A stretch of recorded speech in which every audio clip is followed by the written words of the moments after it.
Hurts throws 4 interceptions and has a fumble, and Yeah. his QBR ratings were higher than Mahomes. Yeah. Yeah, they were both really bad, but Hurts still technically had a better game last night than Mahomes did.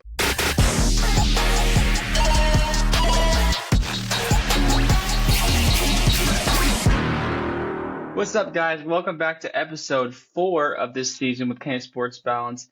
Caden's back with us as usual, and we got a lot of things to dive into today. We do. A lot of things that I'm passionate about, a lot of things that we're passionate about, and you don't want to miss it. Caden, I don't think you've ever met this person before that we're bringing on. I have not. This is my first time. So I've known this man for about 10 months. And in that time, I've learned this man is a man of many layers. So you might know him as my coworker and the associate pastor over Tag Church, where he's being known for being kind, genuine, and incredibly soft-spoken. But I've brought him on the show today to reveal the other side of the coin. Because when you get him talking about the gridiron, that soft-spoken demeanor goes right out the window. He is a Wichita native with roots stretching all across over the southern middle of the U.S., from the show me state of the Missouri down to the heart of Texas. The stars at night are big and bright, deep in the heart of Texas. He is a diehard loyalist to the Kansas Jayhawks and a loud and proud citizen of Chiefs Kingdom. We're going to break down the games, get a little passionate, and maybe even a little loud. Please welcome my friend Jonathan Chestnut. Yeah. Rock Chalk. That was quite the introduction. Oh my goodness. Thank you. A lot to live up to. Yeah. That's awesome. Well, thanks for having me on, guys. It's nice to meet you, Caden, and yes, sir. Happy to talk a little sports. Oh, yeah. Yeah. So, would give us a little background. How long have you been a Chiefs fan? So I've been a Chiefs fan my entire life, but it's kind of interesting because my dad is from Oklahoma, and obviously they don't have an NFL team, but the closest NFL team to them when he was growing up was the Cowboys, back when they were a really America's team and they were winning Super Bowls and stuff. So when I was, like fresh into the world, like they had Troy Aikman and they were winning Super Bowls and stuff. But for whatever reason, my mom is, so she's from Kansas. I decided to go with her down her Chiefs fandom journey as well. And so I've just been a Chiefs fan my entire life. I remember when I was in high school, they went like 2-14. And I think they went an entire season where a wide receiver did not have a touchdown reception. Somehow they got through 16 NFL games and only tight ends or running backs caught a touchdown pass. So I watched every single game. I was diehard. So I feel like I'm living in a dream these last like 7-8 years with Patrick Mahomes and Andy Reid. And even going back to Alex Smith, like when he started, Coach Reid came in and Alex Smith came in and they started turning things around. I was like, oh, this is fun. We might make the playoffs. And then, now almost a decade later, we've got 3 Super Bowls, like 5 appearances. And this year is not so hot. But you know what? As long as we've got 15 in red, you like every year you feel like you've got a chance to do something special. It's true. For sure. Yeah. We'll get into it. We'll get into the Chiefs a little bit more later, but I remember Patrick Mahomes being at Texas Tech, and I was like, I wish I had college football fantasy because he would just have dominated college football fantasy. He was throwing for like 500 yards and 4 touchdowns every week. Yeah, I remember. So, like I said, my dad's from Oklahoma, so kind of a divided household. Mom being from Kansas, dad from Oklahoma. So I'm a big OU football fan, but a big KU basketball fan. So I kind of got to cherry pick the best of both worlds, which has been fun. But to your point, I remember when Mahomes was in college at Texas Tech, Baker Mayfield was the starter at OU, and they had a game where they both threw for like over 500 yards and like, I don't know, 5 or 6 touchdowns each. It was nuts. So, fantasy during like those like Big 12 like heydays of like the spread offense and just the air raid offense all across the board, that would have been a fun time to have college football fantasy for sure. Yeah. I looked it up, and it was Oklahoma beat them 66-59. Yeah, It was literally crazy. it was nuts. I remember watching that game. Insane. Well, talking about college football, We have a segment here that honestly was not expecting to be No, on this this is not show. playing. So This was I not. was in charge of creating the rundown this week, right? Eric's like, hey, I'm going to put you in charge of creating the rundown. Okay. So I created it. And then we got some news. And I was like, oh, wait, I got to put this in here. I got to make this the first thing we talk about. And Eric, I'm going to have you take this one away since you're the Iowa State guy here. Matt Campbell is a Penn State Nittany Lion. Eric, what are your thoughts? Yeah, I know. If we had a sound effect board, I'd play like the tribute horns or something. Yeah. But man, I did not expect. I saw there were rumors that he was going there, and he was like interviewing him, but like he turned down many other jobs. He turned down multi-million-dollar deal from the Lions a couple years ago, and then also turned down a USC job. So I was like, okay, USC is like a blue blood, like okay. But I always was concerned about teams in Ohio because he's from Ohio. His family's from Ohio.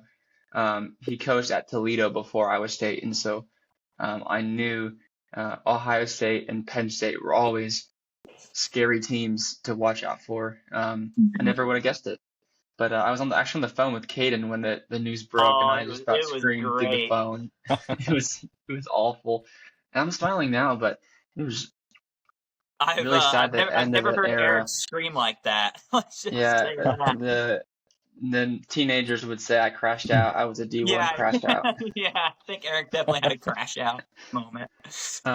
So before we dive in and talk about that, I wrote a little a note to Matt Campbell, so I want to read that. Okay, let's hopefully Matt sees it. Yeah. Dear Coach Matt Campbell, it's hard to put into words what your 10 years at Iowa State have meant, not just to the program, but to me personally. When you arrived in 2015, I was just 12 years old. Besides a couple of years of Paul Rhodes' tenure, you were the Iowa State football coach that I know. You took over a team and a fan base that was hungry for consistency and success, and you delivered a transformation that felt impossible to dream of before you arrived. I've been watching every step of this journey for the past decade, witnessing firsthand the culture shift you engineered. You didn't just win games, you built something lasting with the process. That phrase became much more than a tagline. It was a blueprint for belief, effort, and unity.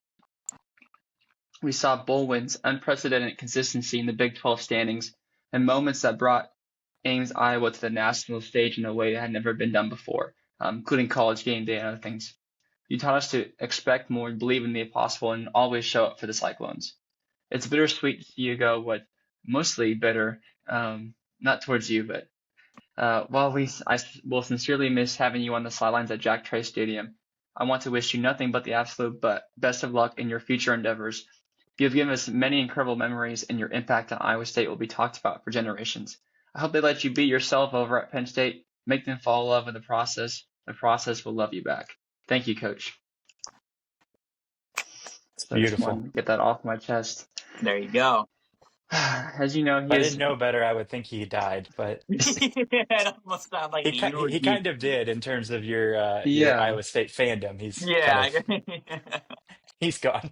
he's gonna He's go No gone. longer from with he's us. gonna go from beating Iowa to beating Iowa, but only every 3 years. I mean, yeah, it sucks to say, but yeah, probably true. Because what you play them every 3 years basically. Yeah, Is every what 2 or is what 3 happens years. in the Yeah. conferences. Yep. Yep. So we're not going to Uh, play him as much, but we're definitely still going to play him quite a bit. no, yeah, but yeah, I have a list of some of his stats, but he had the first 10-win season for us. Looking at like stuff before and after, he had eight winning seasons out of 10 years. Before that, from 1977 to 2015, we had 8 winning seasons total. Wow. And first 2 Big 12 championship appearances, 13 wins over ranked teams, about 17 before that. So he left a legacy, and I think they'll do great. What do you got? Do you think he's going to have success at Penn State? Absolutely, especially, I think because he's got the 4-star 5, like he was doing all this stuff with, 2-star, 3-star local kids, and now he's going to be having 4-star, 5-star guys at Penn State. So yeah, I think he's going to have all the success in the world over there for sure.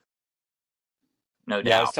I was telling Eric, my college roommate is from Pennsylvania and just huge, like diehard Penn State fan. Oh Like yeah, when we were freshmen in college, they were under like their postseason ban, and he still religiously watched every single down of every single game. Uh, love it. Even though there was like kind of no point to the season other than to just like keep the program alive. But he kind of made a similar point to what Caden just said, and I hadn't thought about this, but like the basically Campbell was doing more with less than what Franklin was doing currently at Penn State. And Right. so if you marry those two, somebody who can like build up a program and who's proven to do more with less, and then you now give them the resources, you give them the facilities, you give them the NIL Hmm. money, the recruiting advantage, like that area of Pennsylvania like exists for Penn State, and they're like crazy about Penn State football Oh yeah. out there, even with, you know, them not necessarily being a national power for a few decades now. Uh, yeah, it'll be interesting to see how he does. It seems like he'll do a good job. Yeah, I'm scared about with him leaving. We already know our defensive coordinator is going to follow him. Okay. John Haycock, so we're going to move. So Penn State will be doing the 3-3-5 defense. They will be. That's what his specialty is. I know. I can't remember who else is going with him, but I know players should go with him. So I'm really hoping that he doesn't take all of our recruits and our players, because then we're just gonna be picked thin. Because like, I think I told you guys before this, but like college football and college basketball, a coach that leaves, goes somewhere else, like you're basically like following their footsteps. Like Mhm. there's maybe not a lot, but there's stuff to build on. But within the NIL era and the transfer portal, the coach is gone, and whether he wants to or not, he kind of strips the team down to its bare bones. Yeah. So I do wonder though, what's forgive me, what's the name of the coach that they've hired already? Jimmy, gosh, Rogers, right? Jimmy Rogers. Rogers, Yep. and he came, was it South Dakota State? Yeah, so he's Yeah. at South Dakota State for like 2 or 3 years, and then he went to Washington State last year. They went 6-6, but like it's hard, the first year is going to be, especially with two teams in your conference, it's going to be Yeah. weird to have the resources or stuff to go do anything. But he won a national championship at South Dakota State, And that's what 2023. I was gonna say was like he might be able to tap into a certain like level of player who maybe isn't getting like the D1 looks that they otherwise would or would want to, Mhm. but bring them into his system. You know, it may not be as like dire as what it may seem if you've got a guy who's proven that he can win at another level. Like if he's able to, you know, do that again at the next level, um, you just never know. And maybe, honestly, maybe this will spark something in the Iowa State like booster base or like fan base to like take NIL more seriously and like up their Yeah. game when it comes to football. Because like it seems like they do a good job with basketball. So it's interesting that like it hasn't been as high of a priority maybe on the football side. Yeah, and I'm on an Iowa State Twitter, so I see a lot of different things. A lot of things I have to just go one in ear, one out the other. Just I just can't I can't believe what they're saying. Um, but I think I can say this with a fact. I think, not 100% sure. So if anyone fact checks me, don't tell me if I'm wrong. But I think the way Iowa State, or Jamie Pollard is our athletic director, Yep. distributes the NIL funds. If someone gets $5,000 of football, he doesn't give $5,000 of football. He distributes it to the sports. So like Mhm. it's also helped us be good in a lot of different sports. Like cross country team's good, track's good. Men's and women's basketball are both in the top 10. Right. Football is not dying.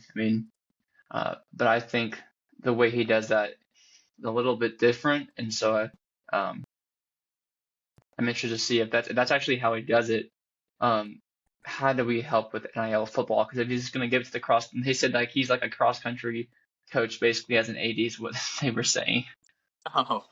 Yeah, so it's That very doesn't bode well interesting. for the old football team. Yeah. Mm-mm. Unless you got some No. Tyreek Hill guys that are gonna do both or something like that. That's true. Yeah, I don't think we will. But and we gotta talk about this. We opted out of bowl game, which has never Oh ever yeah. happened to me. Like I've never ever seen that. Um, as a fan. So what scares me, because the players voted because there wasn't enough healthy players to play, which we've had a lot of injuries this year. Like, I don't doubt that.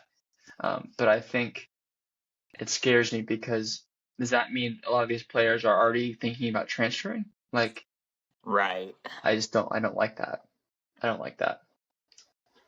I was gonna say I'm really curious to see what Rocco does if he stays with the Cyclones or if he follows Matt over to Penn State, because I think Rocco's probably better than any quarterback they have over there right now.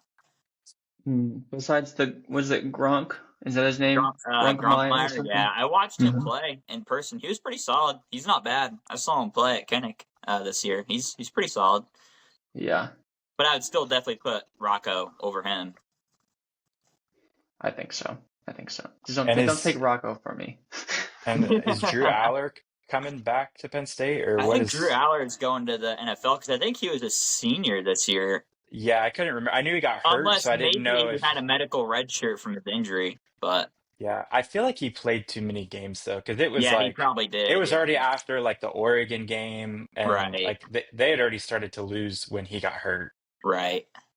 Yeah, so he's making a full recovery and he's looking at the NFL draft. Yep. Gotcha. Yeah, so it's going to be somebody new. Yep. But yeah, any other comments about Matt Campbell before we move on? Anybody? I thought it was Just crazy because I in your literally told heart. Eric, I said he's not leaving. And when I saw the rumor, it was like Matt Campbell is the face of Penn State, and I was like, nah, I don't think he's leaving. I don't think he's going. He's I gotten started better offers before, and he's not going. And then the next day, he left. Yeah. I started to get false hope of like, oh, they said he hadn't signed a contract yet, and maybe they Uh-huh. leaked it just to entice him, but no. Cyclone Larry was really holding that line the entire day. Like old Larry. Oh man, he crosses over with KU Twitter. So I was telling Eric, I'm familiar with Cyclone Larry, and I'm sure you are as a Hawkeye fan. Oh There's a yeah. lot of crossover there too. Oh yeah. Well, one thing that Cyclone Larry does not cross over to is NFL, and that's what we're going to jump in Yes, next sir. year talk about the recent games, storylines, and it seems like Nine is back this week.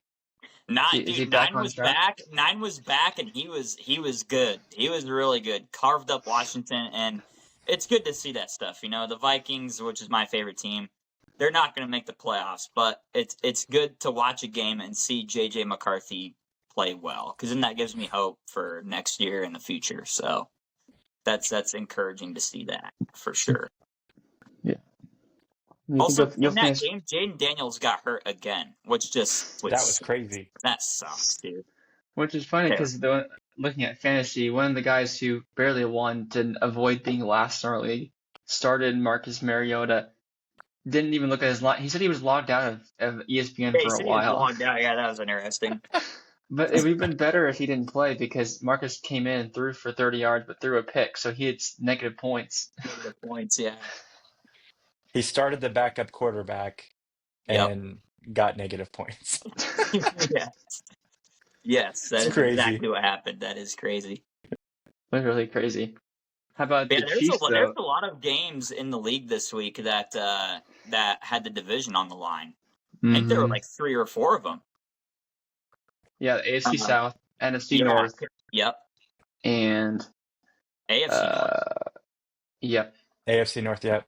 And then one put this team out of the division rankings. Jonathan, how you want to talk about how, as a Chiefs fan, this Sunday night went? Oh man, it was not great. It was just like a little bit of everything that's gone wrong in their season up to this point, like kind of all happened in the same game. I was having flashbacks to 2023 when our receivers like didn't have hands anymore. No. Couldn't catch the ball. Like our defense finally played well, especially that third quarter. I mean, they dominated the third quarter. I think the Texans had like 5 straight punts and 3 of them were 3-and-outs. So like they were doing their job. But offense just couldn't extend drives. They were dropping the ball. What I was afraid of going into that game was the offensive line, because they had 3 starters out. And I was like, man, Mahomes is That's going to not be running good. for his life against like 2 of the best edge rushers, like the best edge rusher duo in the NFL.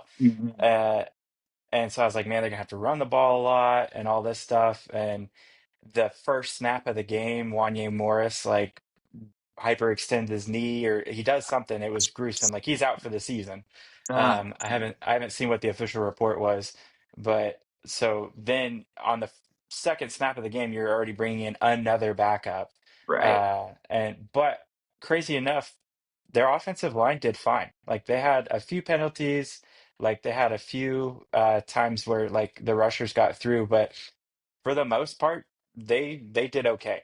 Um, it was everybody else. I mean, honestly, I think of all of the like marquee players and or coach, like with Andy Reid or Steve Spagnuolo, like and Travis Kelce, Mahomes, Chris Jones was pretty much the only one who could hold his head up at the end of the day and say, like, hmm. I did what I was paid to do. Everybody Yep. else just it was rough. Bad play calling, like going for it on fourth down when your defense has been dominating the game. Mahomes, I think this is like maybe in certain areas like his single worst statistical game of his career. Oh wow. Um, so like last night, Hertz throws four interceptions and has a fumble, and Yeah. his QBR ratings were higher than Mahomes. Oh, that's crazy. Yeah, Jeez. it's Yeah, crazy. they were both really bad, but Yeah, Hertz still technically had a better game last night than Mahomes did. that's That's So crazy. insane. it just I I don't know enough about football to know like what the issue is. It just feels like there's lots of issues between, star players getting older, like Kelsey, Yep. um, dealing with suspensions earlier in the season, dealing with injuries. Like Trent McDuffie went out last night too early in the game. So Jeez. it's just I don't know where you go from here other than just like I said at the top of the show, like as long as you have Mahomes, you feel like you have a chance. So I just don't want to waste what's most disappointing is that Mahomes was fully healthy and they're gonna miss the playoffs. Like it'd be one thing if, week two he like, tears his ACL or something and it's like, okay, well, we're going to miss the playoffs and whatever. There's nothing you could do about it. But it's like he was fully healthy at certain points in the season. He looked like MVP caliber, and then they Hmm. just like can't get it done. Yeah, I'm sure it's frustrating. If you look at the teams that have the same record as the Chiefs, you got the Dolphins and the Ravens and the Chiefs all at 6-7, It's and miserable company. Yeah, that's yeah. Dolphins have won like four straight, I think, or three straight. Yeah, they've been playing well recently, yeah. So yeah, it's just what's there's a phrase something like something makes miserable company or miserable makes best Mi mi company. Misery loves company. Yeah, misery loves company. Misery loves Yeah, Yeah. so company. so There you go. yeah, for sure. You guys are struggling, but I guess you and Caden can kind of bond, I was gonna say, yeah, my team is definitely underperforming a lot this year too. but So but you can't really relate because you don't have any Super Bowls. So I'm sorry, Caden. Yeah, that that's I true. mean at the end of the day, that does This help a is little something bit. I'm used to. This is something that's not new to me. So Did you? I don't know if you saw this if you've been on your phone recently, but so I mentioned last night they put the idea out there that Phil Rivers is going to try out for the Colts. yeah. I They saw officially that. signed him to the practice squad this morning. Wow. Man. So he's 44, has like a million kids, Yeah, and He has a and grandkid. He is legitimately a grandfather right now. yeah. So that's crazy. interesting. So we'll see. I guess he passed his physical to sign with the practice squad, but Daniel Jones went out in the Yeah, dude, that is early, a and killer for the Colts, man. That sucks. I mean I'm not affected by it, but I feel bad for him. Yeah. Yeah. And it sucks also because when you think about it, Indiana fans, man, Tyrese Halliburton tore his ACL in Game 7, so tore his Achilles, just Hmm. like Jones. So Indiana fans right now are just having super bad luck with their star players tearing their Achilles, Yeah, and that that's a Yeah, just good point. sucks. they are And just how do you struggling. feel if you're Riley Leonard that they'd rather sign a, you know, 46-year-old off the Right. couch He's Well, and see if he apparently can give he's it a not go? healthy either, is what they're saying. That's yeah, why Oh, really? Philip Okay. Rivers came in and tried out, is because apparently he's dealing with an injury as well. yeah, he has a Gotcha. right knee injury. It's a grade 1 PCL strain. Also, When does he anybody know so what happened to Anthony Richardson? Is he dead? Like, why is he not getting talked about? I Is he thought hurt? I thought they just didn't sign him. Oh, is I he thought like they a cut free? him. Like, I was hearing all this stuff like Riley Leonard and Philip Rivers. I was like, is Anthony Richardson like not on this team anymore? What happened? Oh well, it says he's injured still. Hmm. Yeah, it says they don't He won't. know if or when he'll be cleared to play in 25. Interesting. Yeah, so we'll see how that But goes. what's But crazy is what were they? I'm wondering what they were doing from the quarterback front because, like before this past week, because Daniel Jones already had like a hairline fracture in his leg, and then you're saying Riley Leonard was hurt, so like your starting quarterback literally has a broken leg, your Right. backup is injured. Like, were you going to do something anyway? And then now your starter like is out for the season, and now you just have one quarterback and he's injured. Yeah. yeah, they're saying that it could have been during the game, Okay. like when he filled in for him, that it could have been a play during the game that Okay. injured him. But like That makes sense. Yeah. that is crazy though.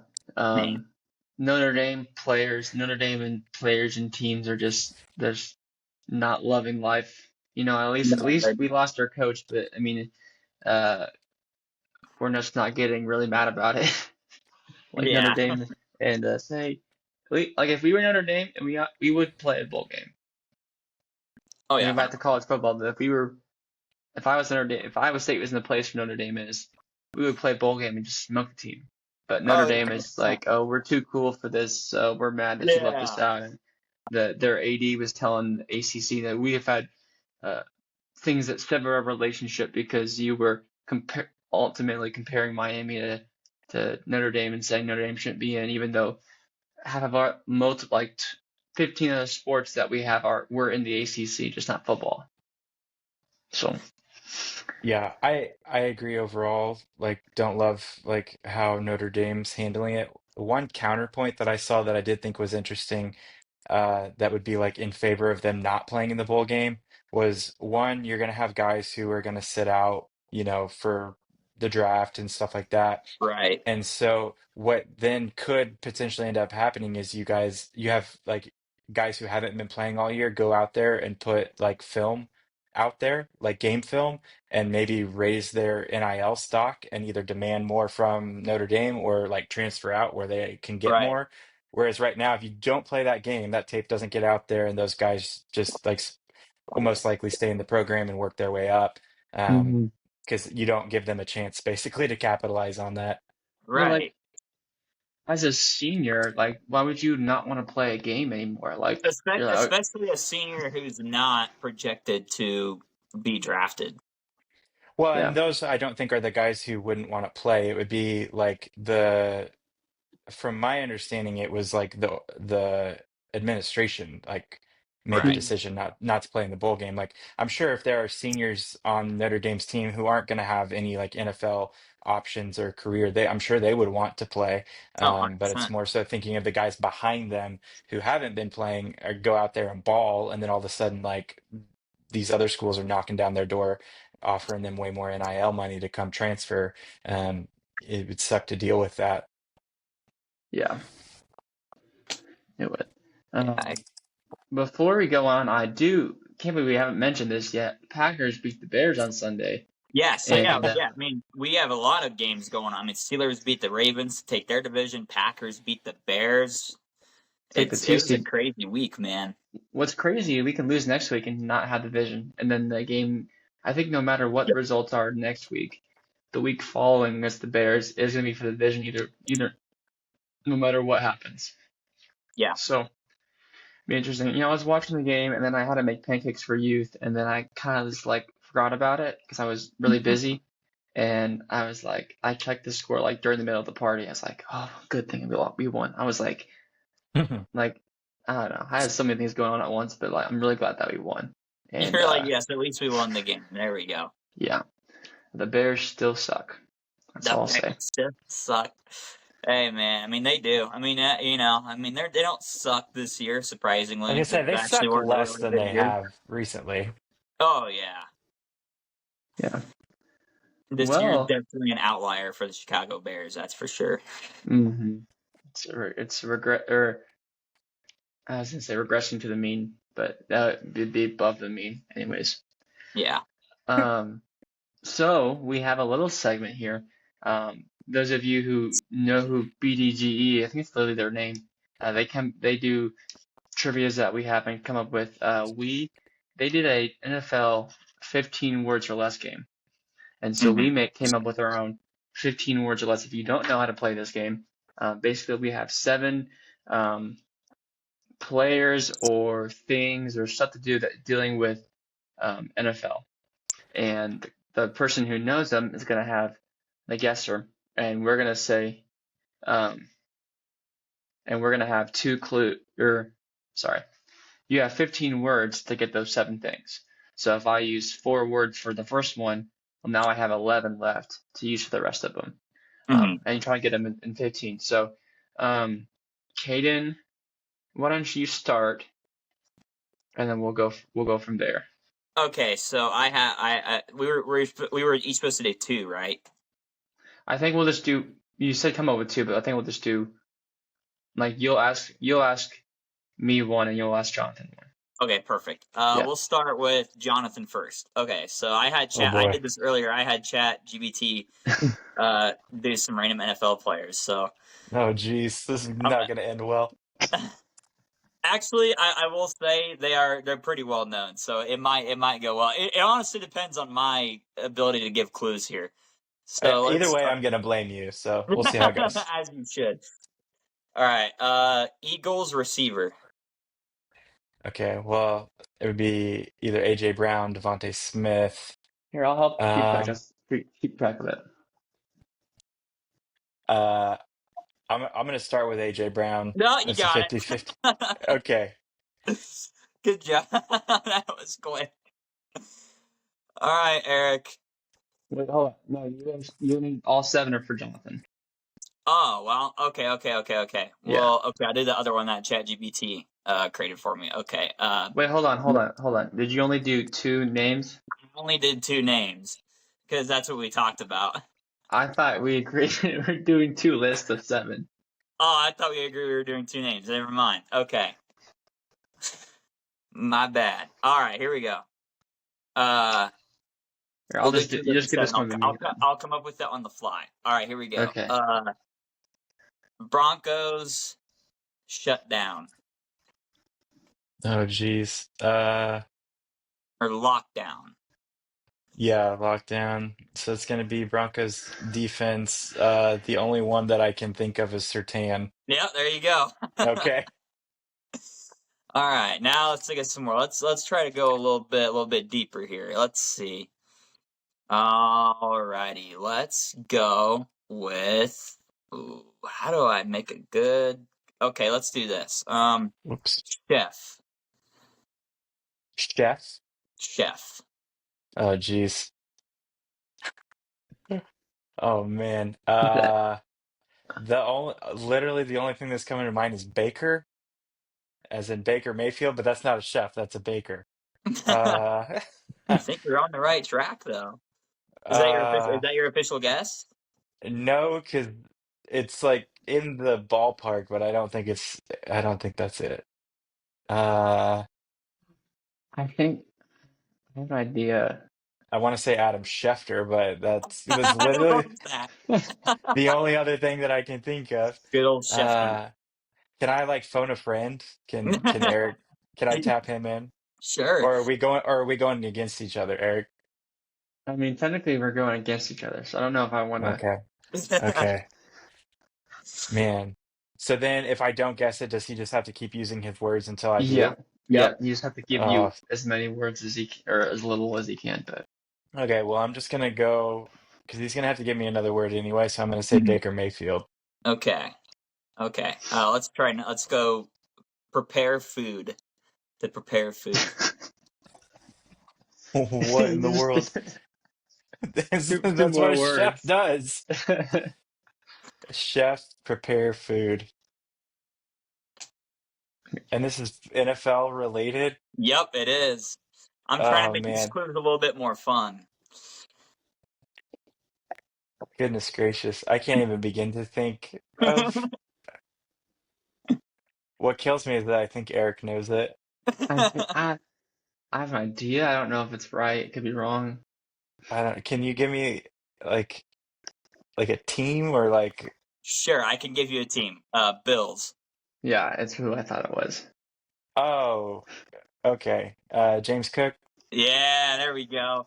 Okay. That Oh, I got that. yeah, Yeah. that's good. That's on me. I I'll take responsibility for that one.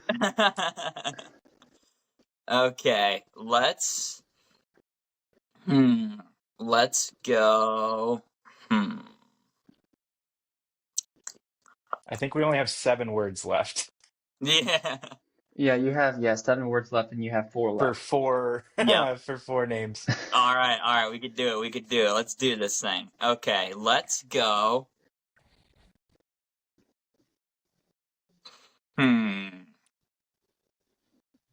Let's go Lions receiver. I'm gonna go Amon-Ra because Okay, he's the there we only one go. I know. Yep, Amon-Ra. That's correct. Okay, There we 5 go. words for 3. Okay, let's try. Hey, no, Caden, no matter what I say, just say I got it right because you don't have a physical list to prove that That's true, I'm but I saying what you're thinking. have it in my head though. My head is my physical list right now. Okay, let's go.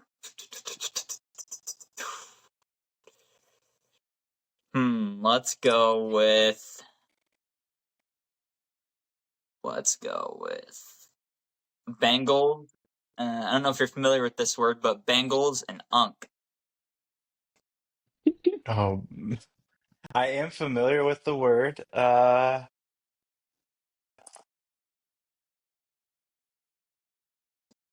know The what this is.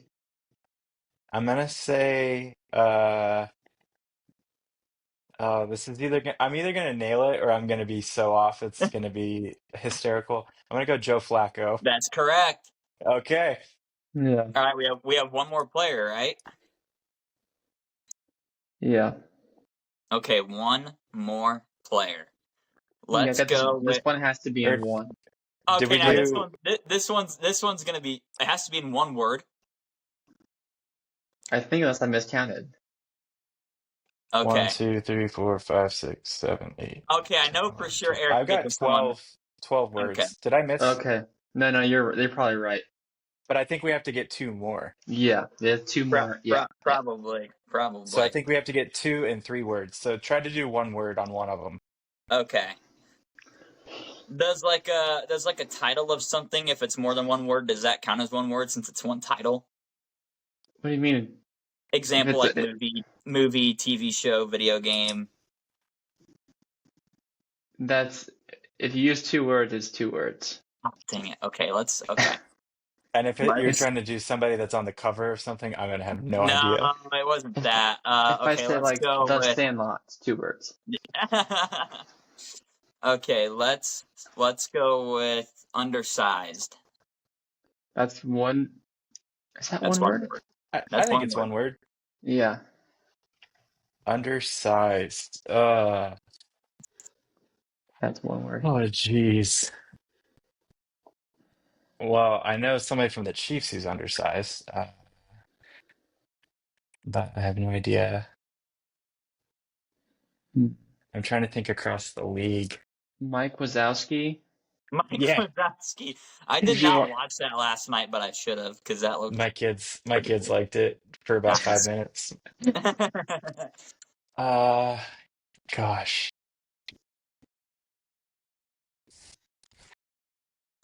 I'm gonna say the only one that I can think of right now. I'm gonna say Xavier Worthy. Okay, that's not right. Okay, I'll give you one more word. Cardinals. Oh, Oh, Kyler Murray. Yep. so this one Okay. has to be in 1. Oh, this one has to be in one. Yeah, Oh, because geez. you used Okay. because you used 2 there. Mhm. Okay, let's go.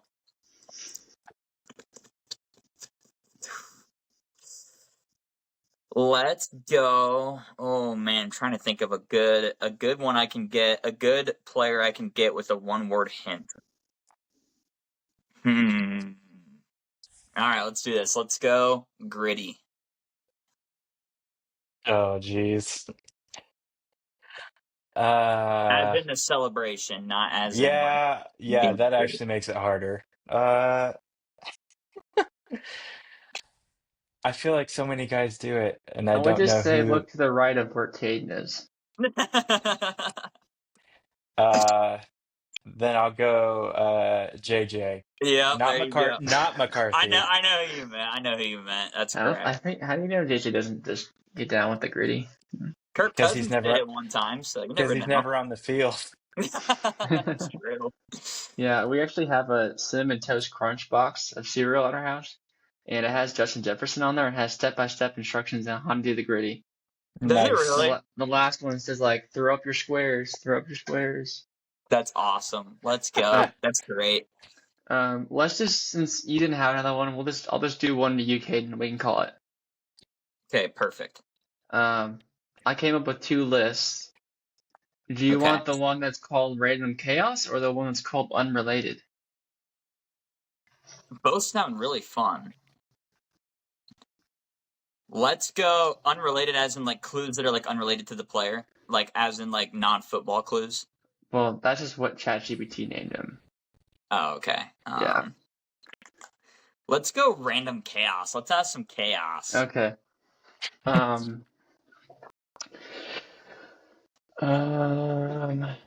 me think.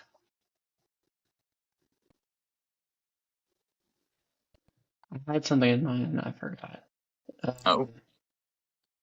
Let's do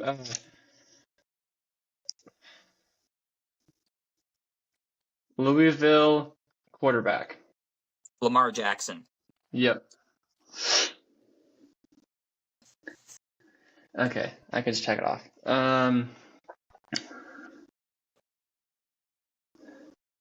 Steelers awful.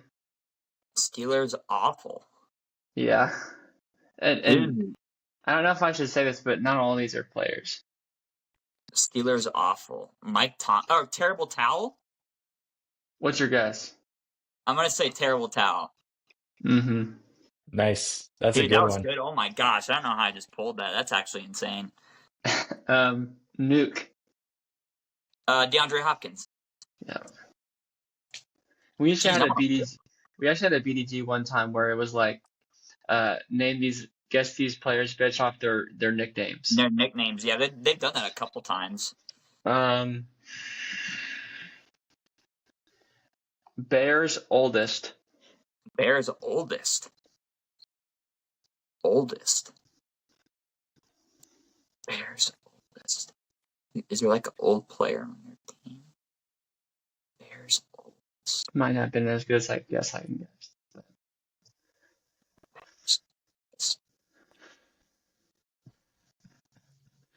This one's got me.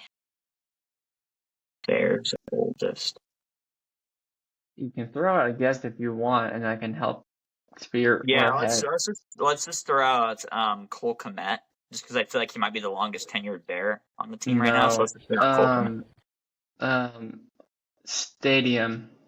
Oh, Soldier Field. Yeah. That's right. We're at 8. Okay. I think this is technically one word. Okay. 9/11. 9/11. Oh, is this gonna be the New York Jets? Was that a bad guess? Is it the New York Jets? Wait, I messed this up. Is that your guess? What? Huh? Is that your guess? That's not my guess. Is it your guess? Yes. Okay, it's not. Hold on. I'm just gonna give you 2 new words. Rams coach. Rams. Oh, what? Rams coach. Oh, did you get Sean McVay and Sean McDermott mixed up? I think so. Which? it's because the 9/11 jokes are Sean McDermott, but Yeah. What's your guess? well, Eric, I don't know because you said Rams coach 9/11, so there's a mix-up in there on your end. So my guess is So Sean McDermott. no, your guess should just be Sean. Yeah, my guess is Sean. Coach Sean. Then I'm gonna give it to you, Coach Sean McVay. I thought it was Sean McDermott, and I was gonna get it in one, and I just like, Oh. um,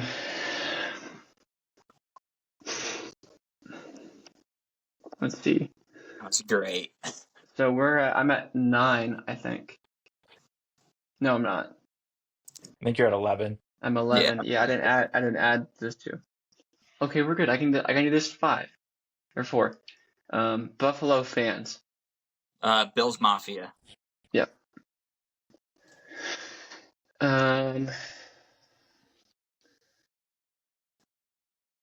Massage. Deshaun Watson. Jeez. That's terrible. Eric, some of your Picker. clues are nuts. We have 9/11. We have massage. Wait. It gets better though. Here, what did you say, Eric? After Picker. massage?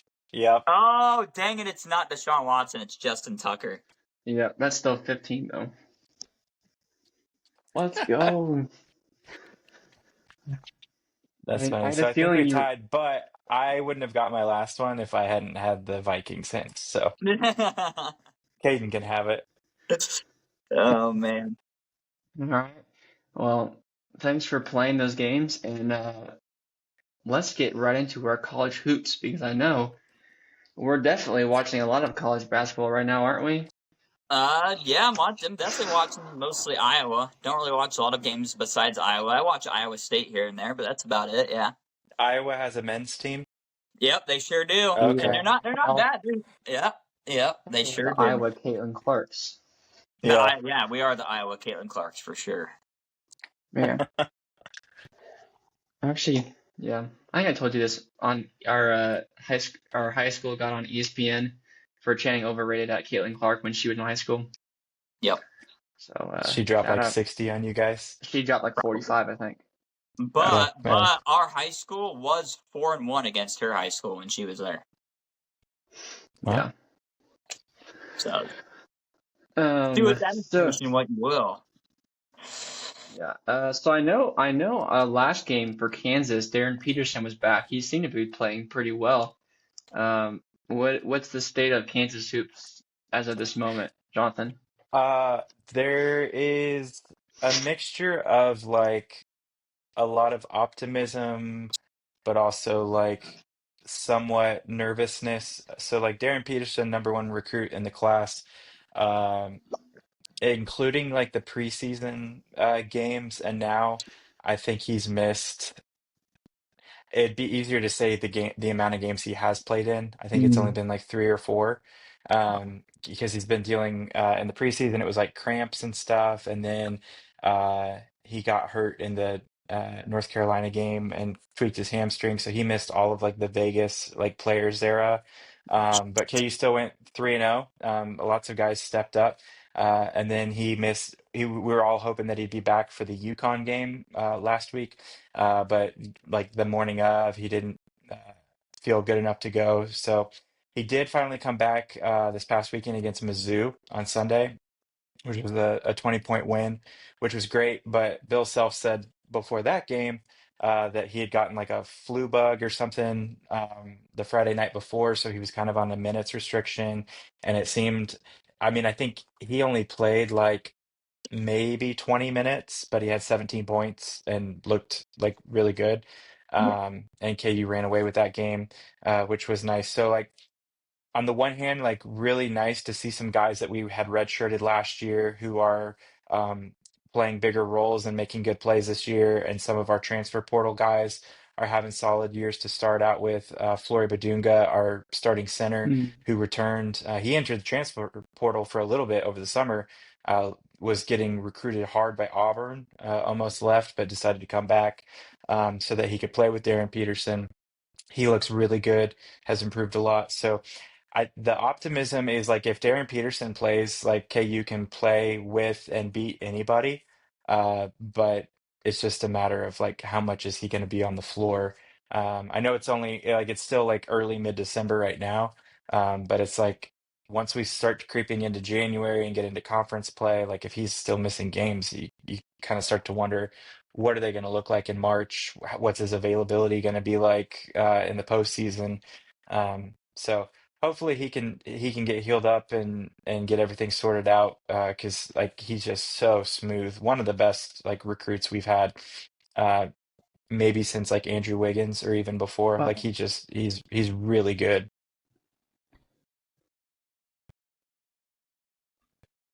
Sounds Well, good.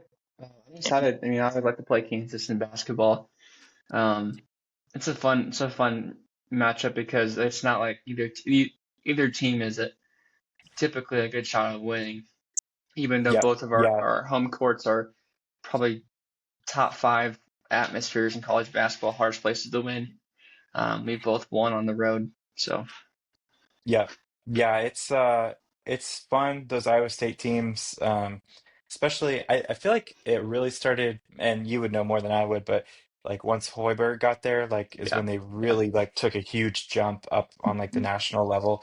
And yeah, ever since then those games have been really competitive and usually come down to the end.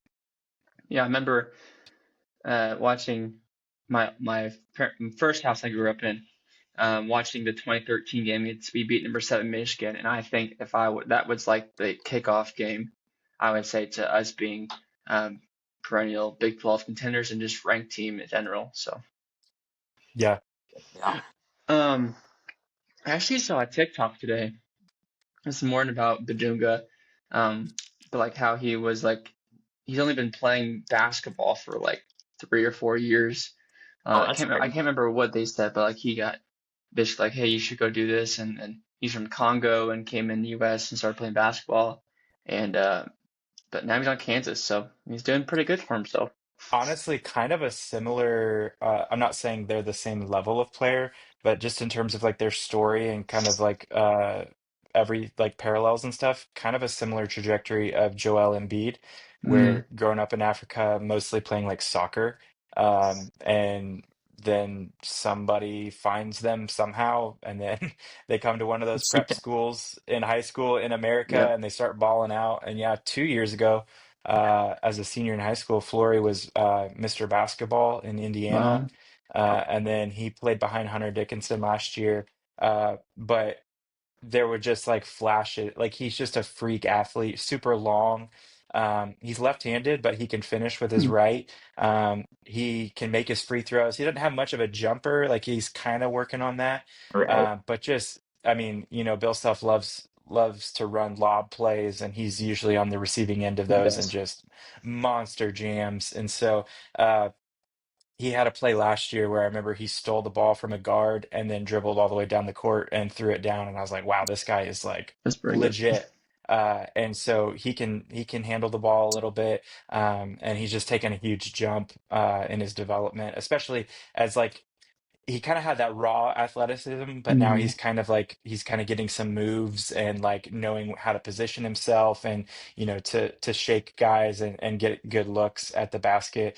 And we have another freshman, Bryson Tiller, who's a big man, mm, and he's our four, and he's got a sweet jumper. He can finish at the rim, and they pass to each other really well. They can do a little bit of high-low action that Bill that's Self good. hasn't Yeah. done in the last like decade. So it's kind of been fun to see that come back a little bit. So yeah, and it's why we have a lot of optimism. But Flory's a big reason, Darren Peterson's a big reason, and some of our freshmen and new guys are very promising. Yeah, I think you guys are 19th ranked now. I think the recent AP poll dropped. Yeah, Um, we lost some early games to Duke, North Carolina, and then we fell out of the top 25 headed into that players era. But then we beat Tennessee, who had beaten Houston the night before, and then the next week we lost to UConn, but then we blew out Mizzou, so we moved up a couple. But yeah, honestly, the last 2 years have been two of like the worst KU teams in like Bill Self's tenure as coach, but they were both preseason number one. So I think if you took a poll of KU fans, they were a lot of us were honestly happy to be closer to 25 than we were number one, like preseason, just to take that expectation off. And honestly, like we didn't deserve to be ranked super high based off how the last 2 years went. Yeah. So I personally am happy where we're at to just kind of be, you know, ranked, but not like viewed as like a powerhouse this year, and just work our way up and get better throughout the year and see if we can get out of the first weekend in March this Yeah. year. Yeah. That first weekend out of March is something that Caden hasn't seen his whole lifetime. So, I have never um, seen the Iowa Hawkeyes get out of the first weekend, at least for the men's team. But I've seen the women's team playing a couple natties. So, That's right. yeah. but yeah, in How terms are of the you men's team, feeling? I've never seen it get past the first weekend. We talked about how coaches who are successful at a lower level in the football leagues coming up and doing well. Mm-hmm. Iowa's coach, Ben McCollum, was the Yep. Northwest Missouri State coach 2 years Yep. ago. Yep. Brought all those Nice. guys from D2 up to Drake. Did very well. Went all the way to Iowa. So, Caden, how are you feeling? What's it look like for Iowa? It's looking pretty good. The only really bad, it's not even a bad loss. The only loss we've had so far was to Michigan State, which was at They're pretty Michigan good State. though. Yeah, they're very good. I think they're ranked number 7 right now. They might be higher at this They were point, but when 7 we when you played them, lost to them. yeah, they were number They're 7. number nine because they just lost a close game to Duke. Oh, So that's Oh right. They yeah. did that's lose to Duke. What's Duke is the real like the best team in the nation. Cam Boozer, freaking dog. But I think they're but, but yeah, that was our one okay. loss. Other than that, we've been really good. We beat Maryland on Saturday, which Maryland's usually a pretty consistent school when it comes to basketball. So that was a good one to get back on track. I like Ben McCollum a lot. He likes to have us play at a bit of a slower pace and kind of slow the game down into our favor, which I like a lot. I think that really works well for us and well for what we have going on right now. We don't really play a super fast paced game. Pretty slow. We like to move the ball around, good ball movement. We have really good defense most of the time. We force a lot of turnovers. Rebounding's pretty solid. So yeah, so far so good. I've had a few good wins. Beat Ole Miss, beat Maryland, lost to MSU. It would have been nice to win that game, but it's going to be really hard to win a game like that super early in the year when we're all kind of still learning how to play together, I guess. So it's a new team. So, but I think we're not going to have those blowout losses as the year goes on. But we might have a blowout loss this Thursday. But I don't I was know. gonna say Is I it just was Thursday? looking I at thought their it was schedule. I thought it was today for some reason. If is it Yeah. today? Wait, It's No, it's on Thursday. It's Thursday. Thursday. dang it! Because I was like, oh man, that'd be cool. But Yeah. yeah, it's Thursday. I'm super pumped up for that game. I think if this game, Ben McCollum does have the opportunity to make this kind of like his statement game of like, okay, I'm the guy and I'm here to stay for a long time and I'm going to be one of the best coaches in the Big Ten. If he can go to Hilton and beat TJ Otzelberger and outcoach him and beat the Cyclones, that would be a statement win for Ben McCollum. I don't disagree with you. That would be a really good statement to win, but it's not going to happen. Yeah. We are averaging 94.6 points per game, which is number 9 in the country. Mm-hmm. If we looked at this, I think it was who was it against? We play a lower level team, Alcorn State. We scored 132 points that game. We had What's 65. crazy is that you guys are averaging 94, and that's only ninth in the country. Yeah. Yeah, That that's means kind there of are 8 ridiculous. other What? teams that That's average more crazy. than 94. 94? That's I don't. crazy. Georgia's averaging 99.9. Kent State's Woo! averaging 98.5. Kennesaw is 97. Vanderbilt 96. Akron 95. Miami 95. Alabama 95. Michigan 94.6. Okay. Yeah, Alabama and Michigan look Yeah. legit. Yeah, they do. But Yeah. keep telling us about Iowa State. Yeah. So we scored 55 points in the half. If you would have, that's like that, those points, that's how many points we would have scored in a whole game in the first year of TJ Otzelberger. Like when he first came in, like his defense was so good, right?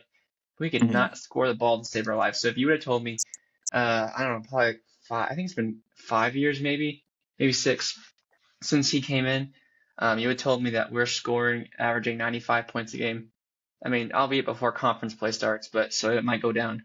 Uh, but our offense is so good. We got three players who are scoring 18 plus points: Taman Lipsy, Milan Momcilovic, and Joshua Jefferson, who changed his number over the offseason, which is hard to watch him because he was number 2, now he's number 5. So it's like, oh yeah, it's the Oh same guy. yeah. I mean, you know how like numbers make you look different? He looks a Mhm. little bigger, a little stockier, number 5 than he did number 2. I don't know why. Maybe he is stronger. Um, but I'm excited. I Is think, Lipsy playing again? yeah, he Because played I in remember our, he was out in the Vegas tournament too, right? Yeah, I remember yeah, that. Yeah, he was out like in the second half of the uh St. John's game, and then he was out the other games. But he came back. We beat Purdue by 23, which is tied for the Saw that. the worst home loss by an AP number 1 team ever. So if that that's doesn't tell crazy. you, that's a statement win right there. That's a statement win for sure. Absolutely, it is. Um, I think we should have been. I'm happy with our number 4 ranking. Do I think we should have jumped higher to maybe top 3? Probably, but I do think Arizona, Michigan, and Duke are all deserving of this ranking. So I think if Absolutely. we continue to play well and show that we're good, we'll jump up higher. Yeah. So I'm not worried at all.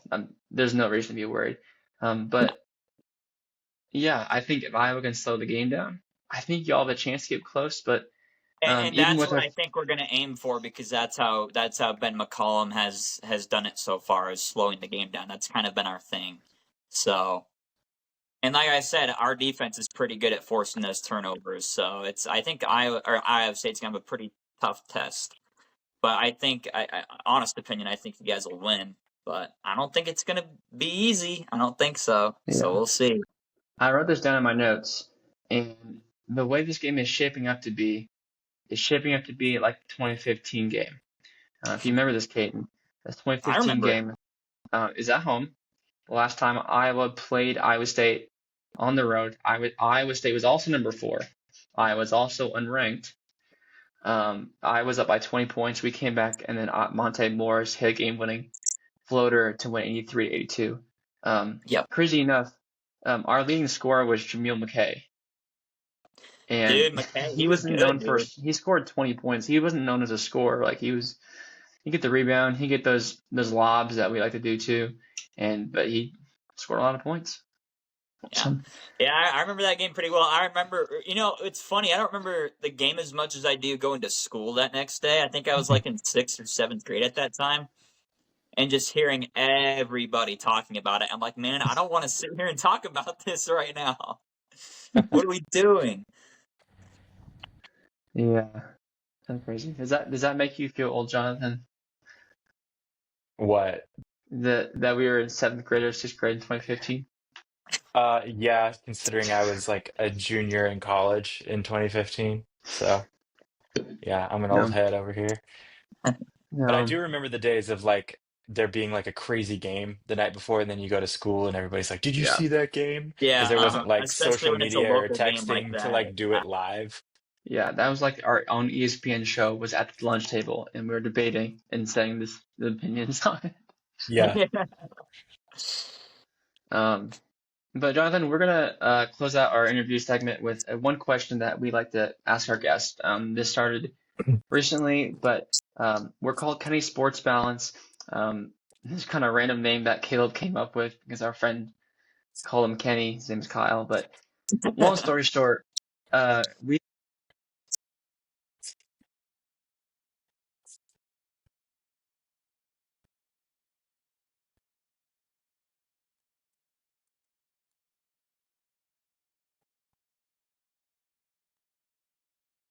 Yeah, so I grew up, sports were like a huge part of my life and my household, even as like a little kid.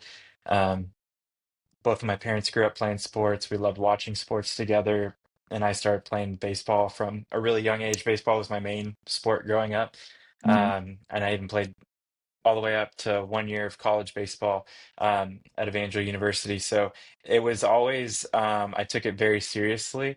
But one thing looking back that I appreciate about my parents is that they kind of uh, didn't let me just do sports. They pushed me to do things outside of that. So a big thing for me growing up was music. I took piano lessons for 8 or 9 years as a kid, and then taught myself how to play some other instruments. And so as I got into high school, I was able to like do sports and music, and that kind of like maintained a good balance, just like personally. But it was also fun because those two cultures are pretty different. So uh, now it's, I like as my boys are getting older, kind of introducing them to sports. My oldest is 4, and so I'm like, hey, who's that on TV? And he's like, Patrick Mahomes or Luka Doncic. So like he kind of recognizes some of the players, and so I'm looking forward to that. Um, Being kind of on the parenting side of that and like helping um, my kids get into sports and share the love and joy of that. But yeah, I am a lot less intense about sports as like a fan or a viewer. My wife would tell you when we first got married, I would let a bad home loss to Iowa State in Allen Fieldhouse would like ruin my weekend. And so I've chilled out a lot more, balanced it out a lot more, just with family and friends and stuff. So, yeah, my main passion is the local church, and that's what I put a lot of my focus and time and my career into. But I love sports as like entertainment, as like a hobby, as just something fun to connect with people. So thankful for what sports provide. Um, and being able to have different ways of engaging with sports throughout life, whether it's playing or watching or teaching. It's a lot of fun.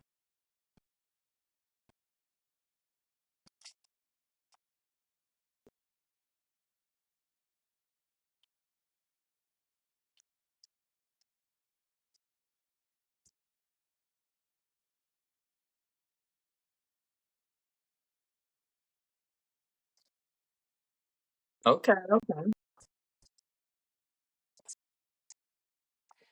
Yeah, I was.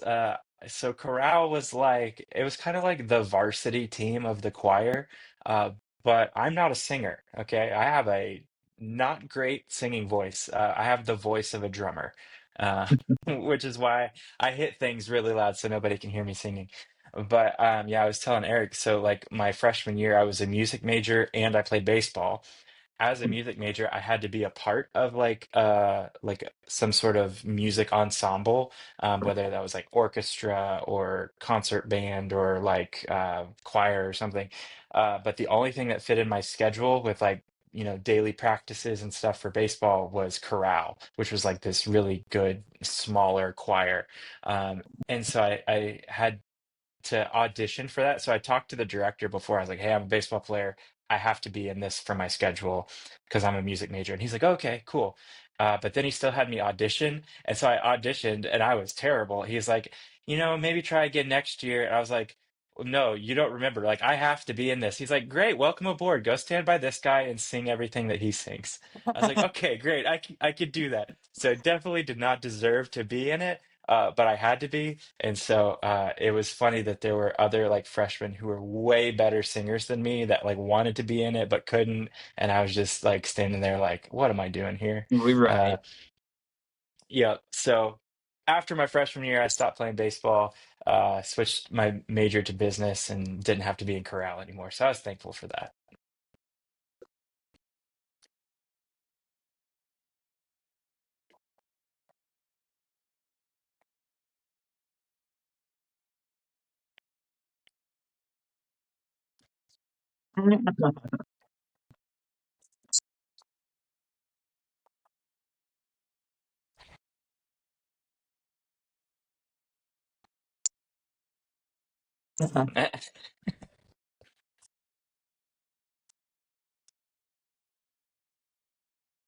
Yeah. Yeah, guys, I appreciate you letting me spew some nonsense for a while. Yes, sir. Yep. Yeah. Yeah, it's true.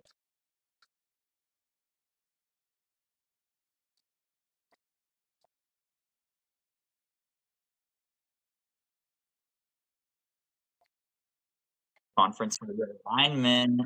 The Lakers tonight, so we'll see. We should be able to win that game because Anthony Davis is out. Should be easy winning against LeBron. I know. No.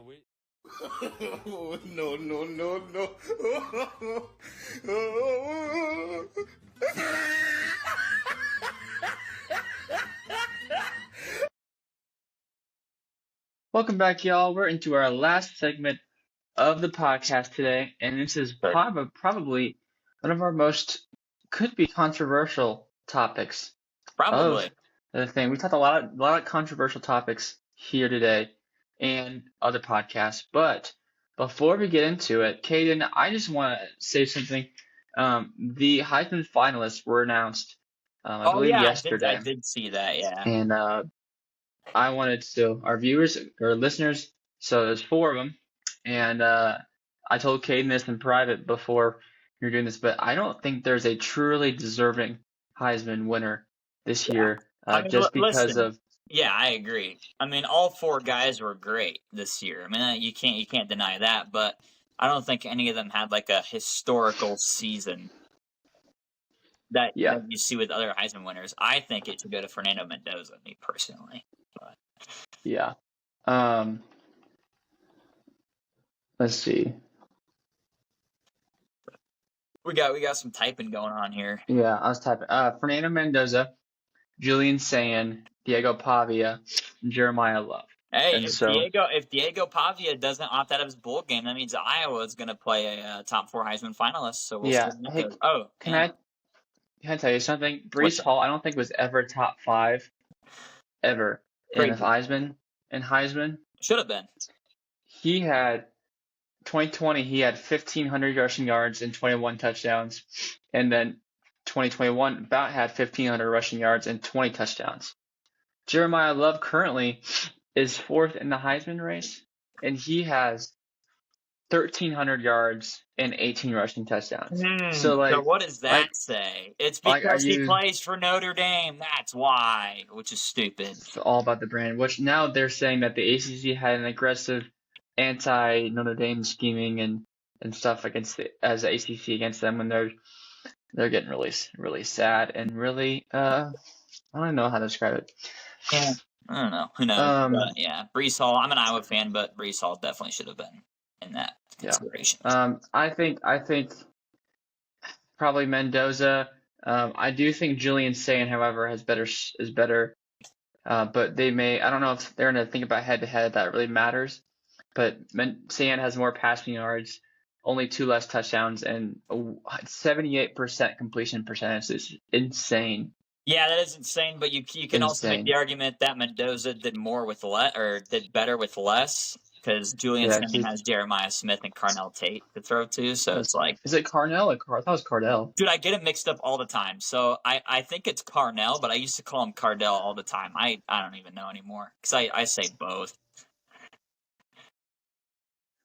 Definitely is it's Carnell. Carnell. But I thought. Can you hear me? Yeah, I can hear you. Okay. I thought it was like really bad, which I guess that was my beats telling me that it's low battery. But anyways, Hayden, we have the task of redistributing the conference football teams in college football. So we did not have any rules to this. I saw this. Shout out to Josh Pate.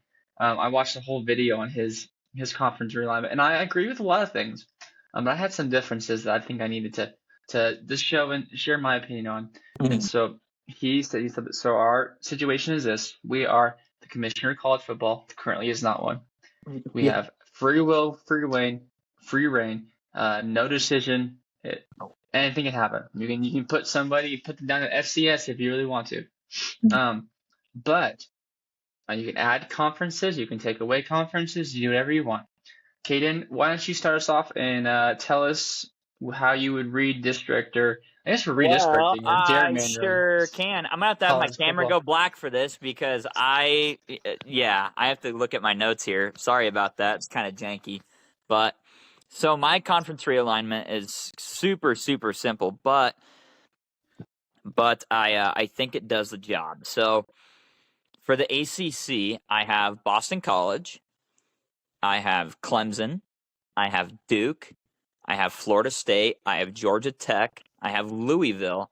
So a bunch of already ACC teams. Now here's a new team I threw in there. I threw in Maryland. I threw Maryland, Okay. which is a Big Ten school. I threw them into the ACC because they used to be in the ACC, and I feel like that's kind of where they belong, to be honest. I kept Miami in there. I was debating on putting Miami in the SEC, but I think ACC needs some powerhouses, and Miami's kind of like the powerhouse right now. So I think it's good for the conference if I keep Miami in there. I have NC State, UNC, Pitt.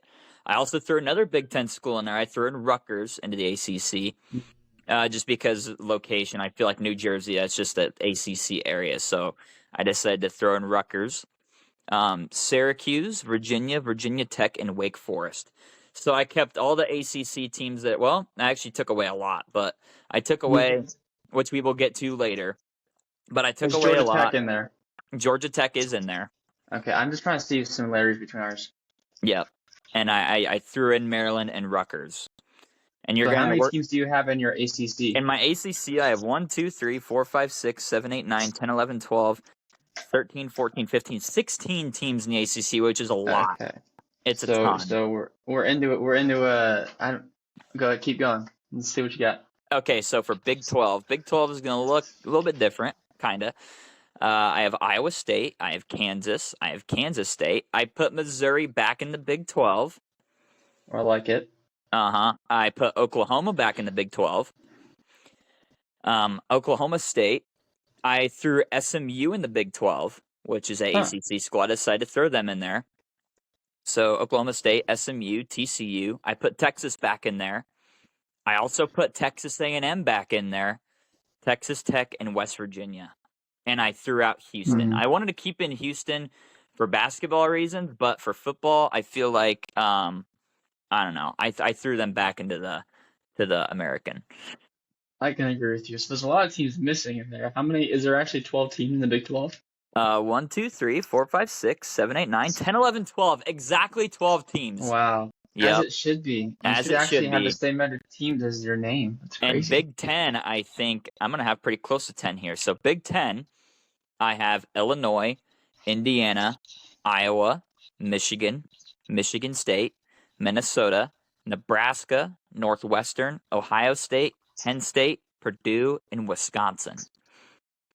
So pretty much all of the OG Big 10 teams I have in the Big 10, besides Nebraska. I was debating on throwing Nebraska back in the Big 12, but I decided to keep them in the Big 10 just because I love the Iowa-Nebraska rivalry. So, and I think it works. I think they work pretty well in the Big 10. Yeah. All right, now here's a conference I decided to revive. I revived the Pac-12 conference. I'm sure you probably did the same. Pac-12, I have Arizona, Arizona State, California, USC, UCLA, Stanford, Oregon, Oregon State, Utah, BYU, Washington, and Washington State. So I decided to throw BYU in the Pac-12 and throw them out of the Big 12. Yeah, so that's 12 teams in the Pac-12, so we're missing a team that used to be in the Pac-12, aren't we? I don't think so. Yes, we are. Yes, we are. Oh, you know what? I missed one of my Big 12 schools. I am so sorry.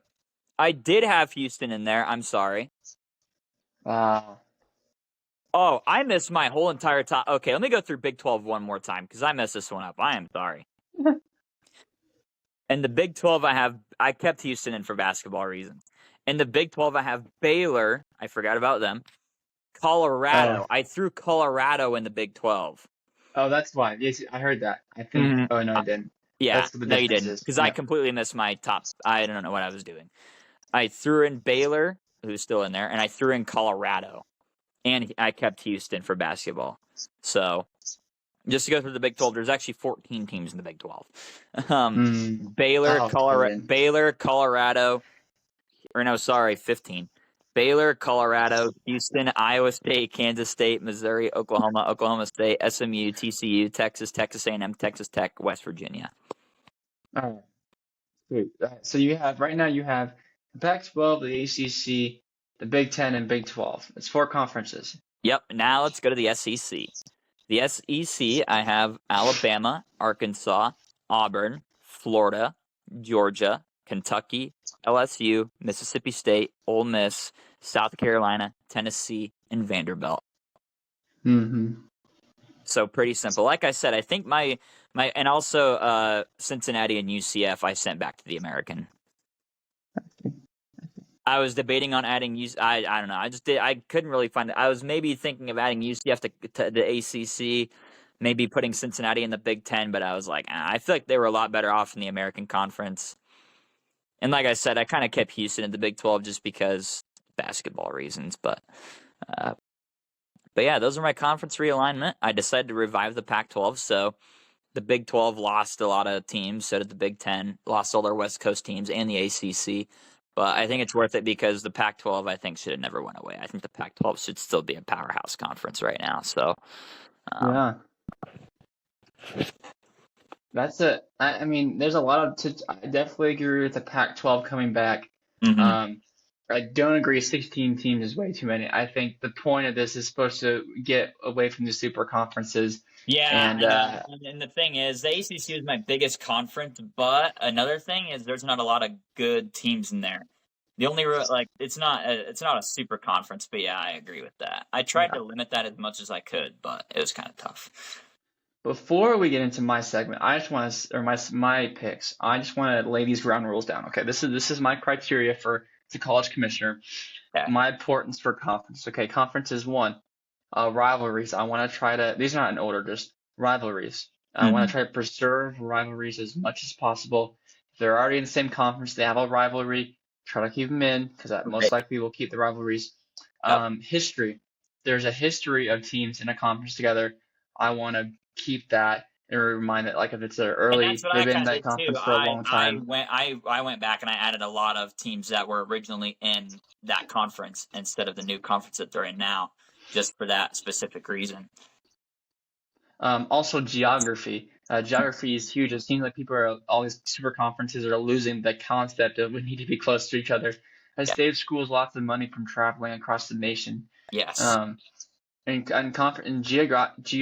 geographic locations just make sense. Just makes sense. If I can draw on a map and circle these schools without having to go all the way across and making it look really weird, like a long, it will be amazing. And then the last thing is there are two conferences. Actually, there are only one conference with 12 teams. Every other conference has 10 or 8 teams. And the reason is this. I like that. This is the reason, because every team will play each other in that conference. That could, if you can win the conference, this is what helped conference championships right now are losing their value. You win your conference championship, you lose it, oh well, like it doesn't matter. But this means you're truly the conference champ. You play everyone in your conference. You can truly say I'm the conference champ. Indiana can't truly say they didn't play Ohio State till the championship game. Can they really say that they're the best if they didn't play Oregon? They didn't play USC. They did beat both those teams. I'm going to cut you off. Indiana beat Oregon in Eugene. I know. So, like, that's a good example. But if they didn't play them, right? Like, how can you say you're the best? Maybe Penn State was good. Did they play Penn State? No.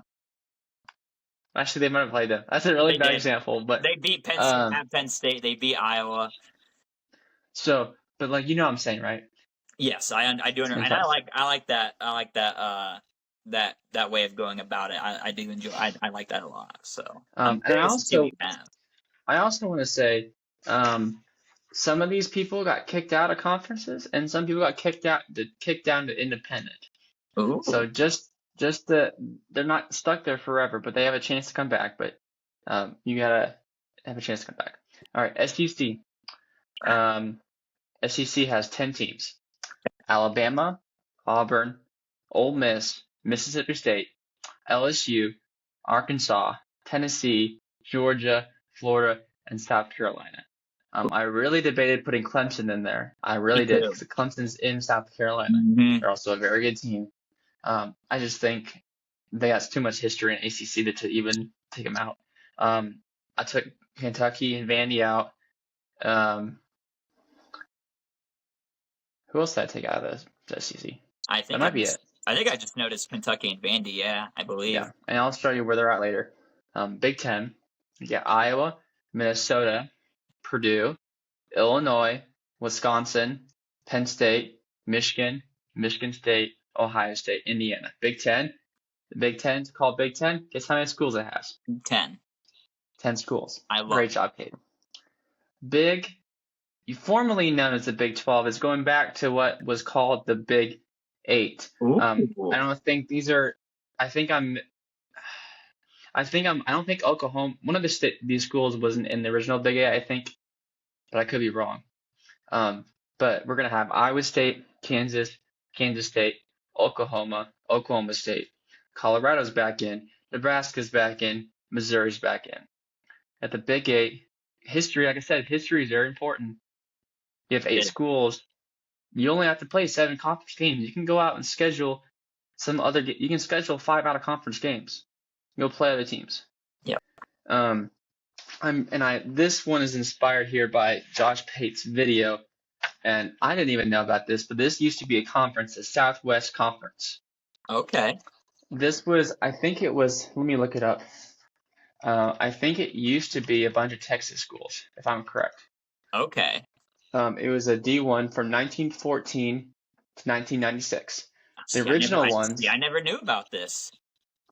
The original ones were Baylor, Rice, SMU, Texas, A&M, TCU, Texas Tech, Houston, and Arkansas. So I'm keeping most of those teams. So I have Tech, I have Houston, I have TCU, I have Texas, I have A&M, SMU, and Baylor. I do not have Arkansas, but I do have UTSA in there. I pulled them up. These are Texas schools. Texas makes sense. I really wanted to have A&M and Baylor and Tech and Texas in the Big 12. I could have kept them in May 12, but then you're gonna have those other teams that are just awkward. Right. Didn't need 12 teams. I think it's 8. I think 8 is good and solid for that. Once again, brought back the Pac-12. You have the same teams that you had, both Oregons, both Washingtons, UCLA, USC, Stanford, Utah, BYU, California, Arizona State. Your travel is very easy, and you'll have a lot of good games. Pac-12 After Dark is back. Man, I miss Pac-12 After Dark, man. ACC is one which is probably the biggest difference than yours, but we actually have the same teams. I just don't have as many teams as you. Right. I have 10 teams. Oh, Pac-12 has 12 teams. ACC has 10 teams. Duke, North Carolina State, Wake Forest, Georgia Tech, Clemson, Florida State, Louisville, Miami, Virginia, and Virginia Tech. 10 schools. Sweet. So now you're thinking, okay, there's this many teams left over and there's all these teams. Where did Eric put all of these teams at? Right, that's what I'm thinking. I think you're thinking about that. Uh-huh. And this conference is one that we know in basketball season, but we don't really have in football season anymore. Is this going to be the Big East? It is the Big East. All right. These teams geographically, some of these are a little stretch. It's a little bit of a stretch, so just bear with me. This began to be where I didn't have any other places for them, and they kind of made sense here. But most of these make sense. Got Syracuse, got Boston College, got West Virginia, got Maryland. Brought in Notre Dame out of the depths of the independents to put them in a conference because, as the committee showed, they need a conference. Yes, they do. Got Pittsburgh in here. You have Cincinnati. Rutgers is in here. Okay. And then I put the SEC. These are probably the most northern teams, I think. Is Vandy and Kentucky. So I threw Vandy and Kentucky in the Big East. They're still really close on the map. They probably would make more sense in the ACC, honestly, geographically. But I think that makes sense. The Big East is more like the Misfits, like the Northeast, but the Misfits. You're gonna have a really good. You're gonna have really good teams for basketball, I think. But I know we said we're doing college football, but my conferences can translate any sport. Like if I'm not the commissioner, I'm gonna make all these for every sport. Teams that I dropped, truly they don't fit nowhere. They truly are. they haven't shown on the court or on the field that they're good enough to be in a power. Technically now I have 6. So 1, 2, 3, 4. No, 7, 5, 6. No, 1, 2, 3, 4, 5, 6, 7. Nice. 7 conferences now, Power 7, and Northwestern and UCF. Obviously, in my scenario, perfect scenario, there would be relegation. So if a school's not playing well enough, Northwestern would be up on the Big Ten. If they can jump up, they would probably want to jump in there. UCF, maybe ACC is probably their best bet. Maybe maybe Big East. But if they want to jump in there, some school's not playing well.